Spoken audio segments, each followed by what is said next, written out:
ابا ماں کے گزر جانے کے بعد ہم نے اوپر والی منزل کرائے پر نہیں دی تھی اور آنا جانا بھی تقریباً کم ہی تھا۔ ہفتے 10 دن بعد میری بیوی وہاں تھوڑی صفائی کراتی تھی اور اوپر کی سیڑھیاں چڑھتے چڑھتے اچانک میں رک گیا۔ میری بیوی کسی سے ہنس ہنس کر باتیں کر رہی تھی۔ میں نے سوچا کہ شاید زینب ہو جو میری بیٹی تھی۔ یہ سوچ کر میں اوپر کی طرف چڑھ پڑا۔ ایک کمرے سے دوسرے کمرے میں داخل ہوا اور کمرے کا دروازہ کھلا ہوا تھا اور میری بیوی اکیلے سامنے کھڑی تھی۔ اس کی پیٹھ میری جانب تھی۔ میں نے جیسے ہی اس کا نام لے کر اسے بلایا تو وہ اچانک میری طرف پلٹ کر آئی اور زور زور سے چیخنے چلانے لگ گئی۔ میں حیران پریشان اسے بس دیکھے گیا کہ آخر اسے ہوا کیا ہے اور یہ باتیں کس سے کر رہی تھی۔ میں حیرت میں مبتلا اسے دیکھے جا رہا تھا اور وہ مجھے دیکھ کر مسلسل چیخے جا رہی تھی۔ میں نے جلدی سے اس کی جانب گیا تو وہ ڈر کر پیچھے ہٹنے لگی اور زور زور سے اپنے بیٹے کو آوازیں دینے لگ گئی۔ میں نے کہا کہ کمال کرتی ہو، تمہیں کیا ہوا ہے اور تم کس سے باتیں کر رہی تھی؟ اتنی دیر میں سب اوپر آ گئے۔ سب کے پوچھنے پر میری بیوی نے بتایا اور وہ بہت حیران کن اور پریشان والی بات تھی۔ میری بیوی کہنے لگ گئی کہ آپ کے گھر سے جاتے ہی میں نے بچوں کو ناشتہ تیار کر کے دیا اور گھر کی صفائی کرنے کا میں نے سوچا، کیونکہ اوپر والے کمروں کی بھی تھوڑی بہت صفائی تو ابھی کرنی ہی تھی، تو میں اوپر آ گئی۔ اور اوپر آئے ابھی مجھے کچھ ہی دیر ہوئی تھی کہ آپ بھی میرے پیچھے آ گئے، مجھے سلام کیا اور مجھ سے باتیں کرنے لگ گئے، جبکہ میں صفائی کرنے میں بزی تھی۔ آپ نے کہا کہ چھوڑو صفائی اور میرے ساتھ باتیں کرو۔ میں یہ سن کر حیران ہو گئی۔ آپ تو بات بات پر مجھ سے جھگڑا کرتے ہیں، جب سے واپس آئے ہیں اب کہہ رہے ہیں کہ مجھ سے باتیں کرو۔ میں نے آپ کی بات کو اگنور کرتے ہوئے جلدی سے کام ختم کرنے کو کہا تو پھر آپ باتیں کرنے لگے۔ آپ نے مجھ سے کہا کہ چلو تم کام بھی کرتی رہو اور مجھ سے باتیں بھی کرو، تم بس میری باتیں سنتی جاؤ، اور اس پر مجھے ہنسی آ گئی۔ اتنی دیر میں آپ نے مجھے سلام کیا اور جب میں نے پیچھے مڑ کر دیکھا تو آپ سامنے تھے۔ تو وہ شخص کون تھا جو اس سے پہلے مجھ سے باتیں کر رہا تھا؟ وہ میرے سامنے کھڑکی کے پاس کھڑا تھا، جبکہ آپ میرے پیچھے دروازے کے ساتھ تھے۔ مارے دہشت اور خوف کے میری ٹانگیں کانپنے لگی۔ وہ ہو بہو آپ کی شکل کا تھا۔ میری بیوی کے چہرے پر خوف اور دہشت کے تاثرات نمایاں تھے۔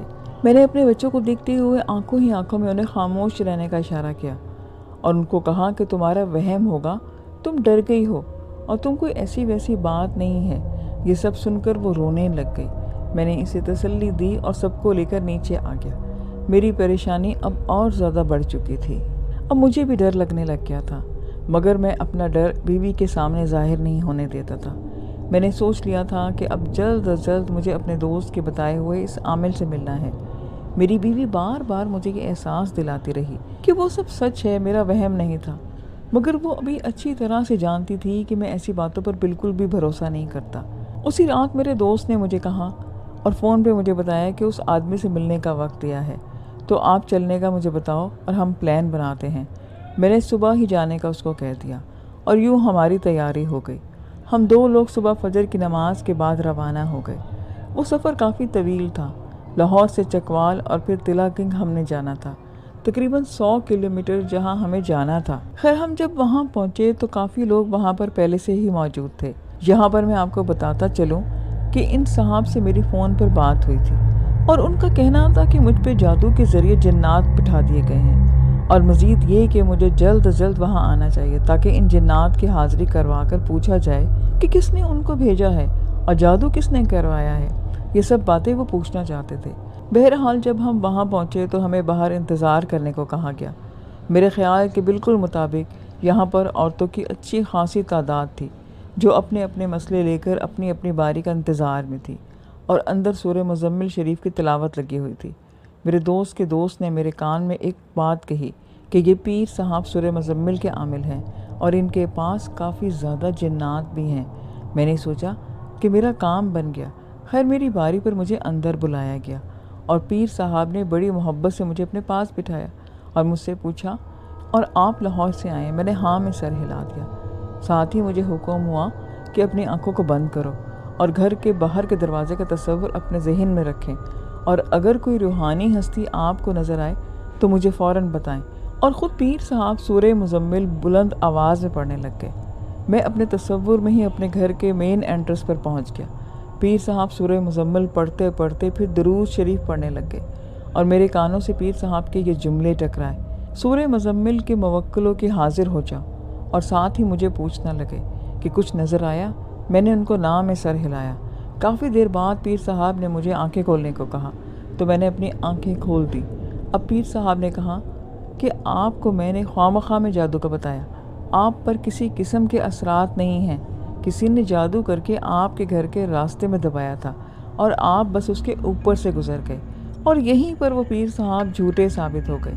میرا غصے سے برا حال تھا کہ پہلے جادو کا کہا اور اب کہتا ہے کہ کسی نے کسی کے جادو پر میں اس پہ گزر گیا ہوں اور جس کا اثر مجھ پہ ہوا ہے۔ یہی بات ان پیر صاحب نے پہلے مریض سے بھی کہی تھی۔ اس علاقے میں سرائکی بولی جاتی تھی اور پیر صاحب کا خیال تھا کہ مجھے اس کی زبان سمجھ نہیں آئی ہوگی، مگر میں سمجھ گیا تھا اور خیال کیا کہ ہر بندے کو پیر صاحب یہی بات اور یہی وجہ بتا رہے تھے۔ مجھے بہت غصہ آیا اس کی بات پر، اور ہم نے اتنا لمبا سفر کیا اور اس نوسر باز کے لیے جو کہ ایک نمبر کا جھوٹا انسان لگ رہا تھا۔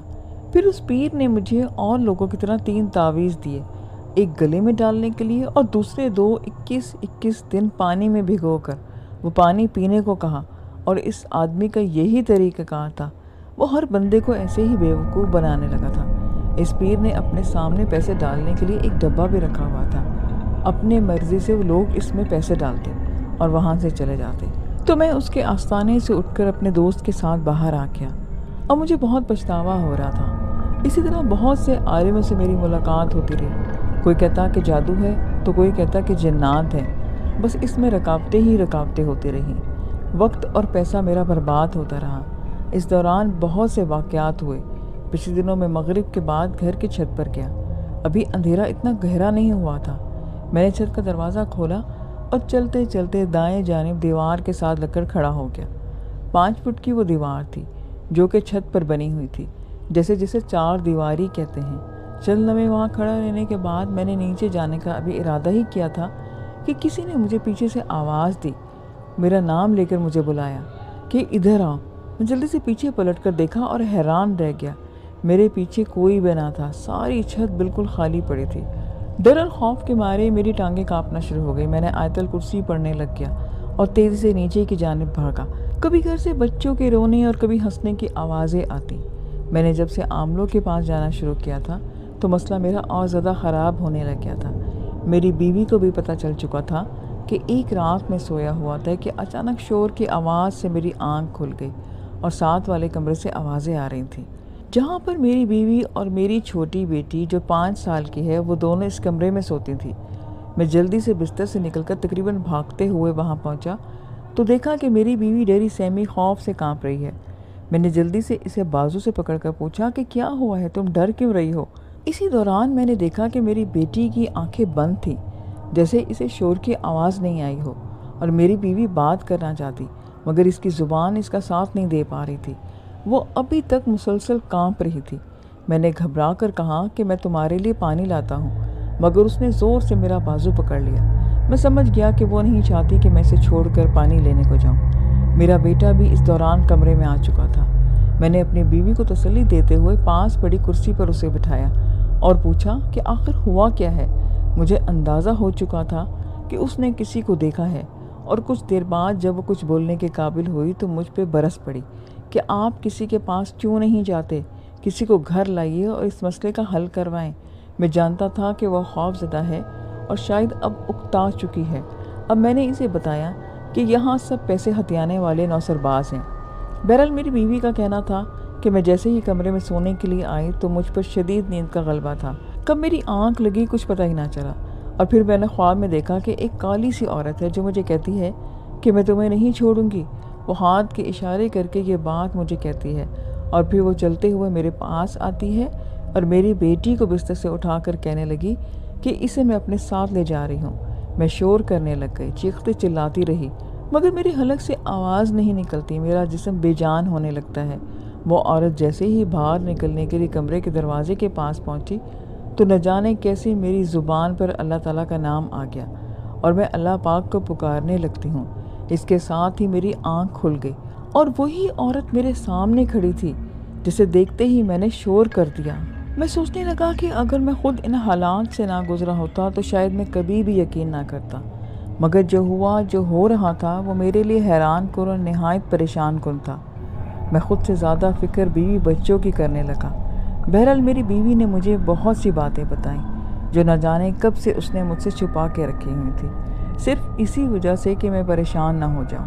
اور میں سمجھتا رہا کہ سارے معاملات اور اثرات میرے ساتھ ہیں، بلکہ ویسے ہی خواب میری بیوی کو بھی آتے تھے۔ گھر میں نئے کپڑوں پر کٹ لگ جاتے۔ میری بیوی نے بتایا کہ مجھے بات کرنے سے نفرت ہو چکی ہے، ایک چپ سی میری زبان کو لگ جاتی ہے۔ جب بچوں سے میں بات کرتا تو شدید نفرت کا احساس ہونے لگتا۔ ان سارے واقعات کے دوران میری بیوی 5 وقت کی نماز کی پابندی کرتی اور قرآن پاک کی تلاوت بھی کرتی رہی۔ یہ سارے واقعات میری بیوی کے ساتھ ہوتے رہے اور وہ مجھ سے اور میں اس سے چھپاتا رہا۔ میری بیوی کا کہنا تھا کہ آپ ان باتوں پر یقین نہیں رکھتے۔ یہ ایک وجہ تھی جس نے مجھے آپ سے بتانے سے روکا۔ اب ہم نے گھر کے ایک کمرے میں ہی ٹھہرنا شروع کر دیا۔ میں بے حد پریشان تھا اور کسی عمل کی تلاش میں تھا، مگر کوئی خاص فائدہ نہیں ہوا۔ ایک مجھے بندہ ملا، پھر ایک آدمی مجھے ملا جس نے باتیں تو کسی حد تک درست ہی بتائی تھی جو کچھ ہمارے ساتھ ہو رہا تھا۔ کچھ تعویذ دیے اور اس بندے نے ٹال دیا کہ شاید اس کے بس کی بات نہیں تھی۔ اس آدمی نے مجھے 3 تعویذ دیے تھے۔ میں نے باری باری کھولے تو 3 تعویذوں پر آیت کریمہ لکھا ہوا تھا۔ میں نے گھر واپس آتے ہی وہ تینوں تعویذ دریائے راوی کے پانی میں بہا دیے۔ اس آدمی کا کہنا تھا کہ آپ پر اور آپ کی بیوی پر جادو کے ذریعے جنات کو بٹھا دیا گیا ہے جو کہ وقت بے وقت آپ لوگوں کو ڈراتے ہیں اور آپ کی دنیا کے معاملات میں انٹرفیرنس کرتے ہیں۔ میرے پاس سوائے پریشان ہونے کے علاوہ اور کوئی بھی حل نہ تھا۔ بس اللہ پاک کی ذات تھی اور میں ان سے ہی دعا کرتا تھا کہ جو بھی ہے وہ اس مصیبت سے مجھے باہر نکالے گا اور میری حفاظت کرنے والا بھی وہی ہے۔ مجھے جس کسی نے بھی کسی عامل کو بتایا میں وہاں گیا، مگر کوئی اس مسئلے کا حل نہ کر سکا۔ میں اکثر سوچتا کہ مجھ سے کہاں کوئی غلطی ہوئی، کیا میں نے کیا، میں نے کسی سے کوئی زیادتی بھی نہیں کی۔ یہ سوال میرے دل و دماغ میں آتے رہتے۔ میری بیوی کہتی کہ یہ قدرت کی طرف سے شاید ہمارا امتحان ہے۔ میں یہ سوچتا کہ اللہ تعالیٰ ہی بہتر جانتا ہے کہ اس ساری صورتحال سے ہم دونوں میاں بیوی دوچار تھے، مگر اللہ پاک کی ذات کا مجھ پر احسان تھا کہ جس نے مجھے ایک اچھی بیوی دی تھی۔ پھر ایک دن میں بازار سے گزر رہا تھا کہ ایک شخص نے عجیب سی نظر سے مجھے دیکھا۔ میں نے اس آدمی کے پاس سے گزر کر تھوڑا سا آگے ہی نکل گیا۔ میں نے سوچا نہ جانے کیوں وہ شخص مجھے ایسے نظر سے دیکھ رہا تھا۔ اچانک چلتے چلتے میں نے پلٹ کر واپس اس آدمی کو دیکھا تو وہ مجھے اسی انداز میں دیکھ رہا تھا۔ مجھے حیرت کے ساتھ ساتھ اب الجھن بھی ہونے لگ گئی۔ میں پھر آگے آ گیا۔ میں نے آگے بڑھنے ہی لگا تھا کہ اس نے مجھے روکا۔ اس شخص کی جانب میں نے دوبارہ دیکھا تو میں اپنی جگہ سے اچھل کر پیچھے ہٹ گیا۔ وہ آدمی میرے پیچھے ہی کھڑا تھا۔ میں اسے کیا کہتا، حیرت کے مارے میرا منہ بند ہو گیا۔ اس شخص نے مجھے سلام کیا اور میرا ہاتھ پکڑ کر پاس موجود ایک ہوٹل کی جانب اشارہ کرتے ہوئے کہنے لگا کہ آؤ تمہارے اوپر اثرات ہیں جادو کا، ان کا حل میں تمہیں بتاتا ہوں۔ میں حیرت زدہ اس آدمی کا منہ دیکھے جا رہا تھا۔ اس آدمی نے میرا ہاتھ کھینچا اور مجھے اپنے ساتھ چلنے پر مجبور کر دیا۔ مجھے حیرانی اور حیرت اس بات کی تھی کہ اس آدمی کو کیسے معلوم ہوا، اور یہ کیا وجہ تھی کہ میں بھی اس کے پیچھے ساتھ ساتھ ہو گیا۔ سڑک کے کنارے پر موجود ہوٹل میں آ کر اس آدمی نے ہوٹل والے سے 1 کپ چائے اور پانی کا جگ لانے کو کہا۔ ہم دونوں ایک خالی میز پر ایک کونے میں رکھی ہوئی تھی وہاں جا کر بیٹھ گئے۔ اس آدمی نے مجھے خاموش رہنے کو کہا اور خود آنکھیں بند کر کے بالکل خاموش اور پرسکون ہو کر بیٹھا رہا۔ ایک چھوٹے لڑکے نے چائے کا کپ اور پانی سے بھرا جگ میز پر لا کر رکھ دیا۔ اس آدمی نے مجھے چائے پینے کا جانب اشارہ کیا، مطلب کہ چائے پینے کو وہ کہہ رہا تھا۔ اس دوران اس کی آنکھیں مسلسل بند تھی، جیسے ہی وہ دل میں کچھ پڑھ رہا ہو۔ میں یہ سوچ ہی رہا تھا کہ اس آدمی نے آنکھیں کھول دی اور پانی والے جگ میں 3 بار پھونک کر پانی دم کیا اور مجھے کہنے لگا کہ یہ پانی اپنے گھر لے جاؤ اور نہانے والے پانی میں اسے ڈال کر کسی بڑے سے ٹب میں کھڑے ہو کر نہانا، جو کسی چلتے ہوئے پانی میں بہا دینا۔ اگر پانی نہاتے ہوئے اپنا رنگ بدل دے، اگر پانی نہاتے ہوئے اپنا رنگ تبدیل کرے اور اگر رنگ تبدیل نہ کرے تو پانی کو وہیں پر بہا دینا اور ٹھیک 2 دن بعد اسی وقت یہاں پر آ جانا۔ کسی سے اس بات کا ذکر بھی مت کرنا، اللہ پاک بہتر سب کر دے گا۔ میں اس آدمی سے پوچھنا چاہتا تھا کہ آپ کون ہیں، تو وہ ہنسنے لگا اور چند لمحے مجھے دیکھتے ہوئے کہنے لگا کہ ہم پیر بھائی ہیں، بس میرا تم سے یہی رشتہ ہے۔ مجھے حیرت ہوئی کہ پیر بھائی یہ کیسا رشتہ ہے، تاہم مجھے معلوم نہیں تھا کہ پیر بھائی اسے کہتے ہیں۔ ہم دونوں ایک ساتھ ہی ہوٹل سے باہر نکلے اور میں پانی کا جگ ہاتھ میں لیے ان کے پیچھے چل پڑا۔ ہوٹل والے شاید میرے پیر بھائی کو اچھی طرح سے جانتا تھا، جس نے جگ ساتھ لے جانے پر بھی کوئی اعتراض نہ کیا۔ اور میں جب پانی لے کر گھر کی طرف آ رہا تھا تو راستے میں مجھے اتفاق سے مسجد کے امام صاحب مل گئے۔ میں نے جلدی سے ان کی جانب چل دیا تاکہ وہ مسجد میں داخل نہ ہوں۔ میں نے امام صاحب کو سلام کیا اور ساتھ ہی دل میں جو بات تھی وہ بھی کہہ ڈالی۔ یہ پیر بھائی کسے کہتے ہیں؟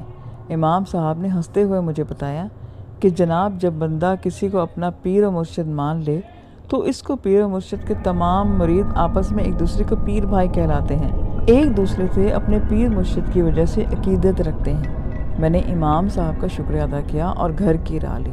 میں سوچ رہا تھا کہ میرا تو کوئی پیر مرشد ہی نہیں، نہ جانے کہ اس شخص نے مجھے پیر بھائی کہا۔ گھر میں آتے ہی میں نے کسی سے اس پانی کے متعلق کوئی بھی بات نہ کی اور اپنی بیوی کو بہانے سے پڑوس کے گھر بھجوا دیا۔ ایک بالٹی کو اچھی طرح سے دھو کر دم شدہ پانی دوسرے پانی میں ملا دیا۔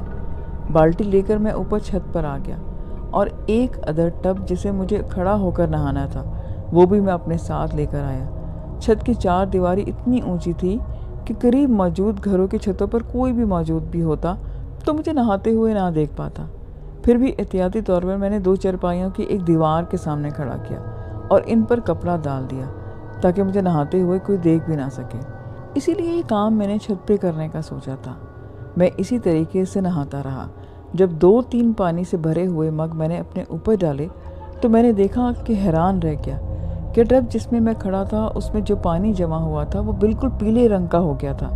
مجھے ایسا لگا جیسے کسی نے اس میں پیلا رنگ ملا دیا ہو، جیسا کہ اس آدمی نے مجھے کہا تھا کہ پانی اپنا رنگ بدلے گا۔ بالکل ویسا ہی ہوا۔ میں حیران رہ گیا۔ میں نے مزید پانی اپنے اوپر گرایا، وہ سارا پانی بالکل ویسا پیلا ہو گیا جیسے میں نے اپنے سارے جسم پر کوئی پیلا رنگ ملا رکھا ہو۔ حیرت کی بات تو یہ تھی کہ بالٹی میں موجود جو تھوڑا پانی بچا ہوا تھا وہ بھی میں نے اپنے اوپر پھینکا اور حیرت کے عالم میں جلدی سے ٹب سے میں باہر نکل آیا۔ اب مجھے ڈر بھی لگنے لگ گیا تھا۔ دل میں طرح طرح کے وصفے آ رہے تھے کہ کہیں کوئی آتشی محلول نہ ہو۔ میں جلدی سے ٹب سے باہر نکل کر آیا اور تیزی سے کپڑے پہن کر اس جادو زدہ پانی سے اس چیز میں ڈالنے کے متعلق سوچنے لگا۔ پانی کو محفوظ کرنے کا بندوبست مجھے پہلے ہی کر لینا چاہیے تھا۔ اب پھر بازار جانا تھا۔ میں نے اپنی بیوی کو گھر واپس بلایا اور بازار کے 2 پلاسٹک کے گیلن لانے کو کہا۔ وہ پانی میں نے محفوظ کیا تاکہ اسے دریا میں بہا سکوں۔ میں نے دریائے راوی میں اس پانی کو بہا دیا۔ ایک بات جو میں نے اس دوران محسوس کی وہ بات یہ تھی کہ جب میں اس پانی سے نہا رہا تھا تو میں خود کو بہت پرسکون سا محسوس کر رہا تھا، جیسے بہت سا بوجھ ہو جو میرے کندھوں پر موجود ہو اور وہ اتر چکا ہو۔ لسنز، یہ آج کی سٹوری ہے۔ میں نے آپ کو اس کا پہلا پارٹ ابھی سنایا ہے۔ نیکسٹ پارٹ میں آپ کو اپنی نیکسٹ ویڈیو میں سناؤں گی۔ تو نیکسٹ ویڈیو میں ملیں گے اسی سٹوری کے ساتھ۔ اپنا خیال رکھیں، مجھے اجازت دیں۔ خدا حافظ۔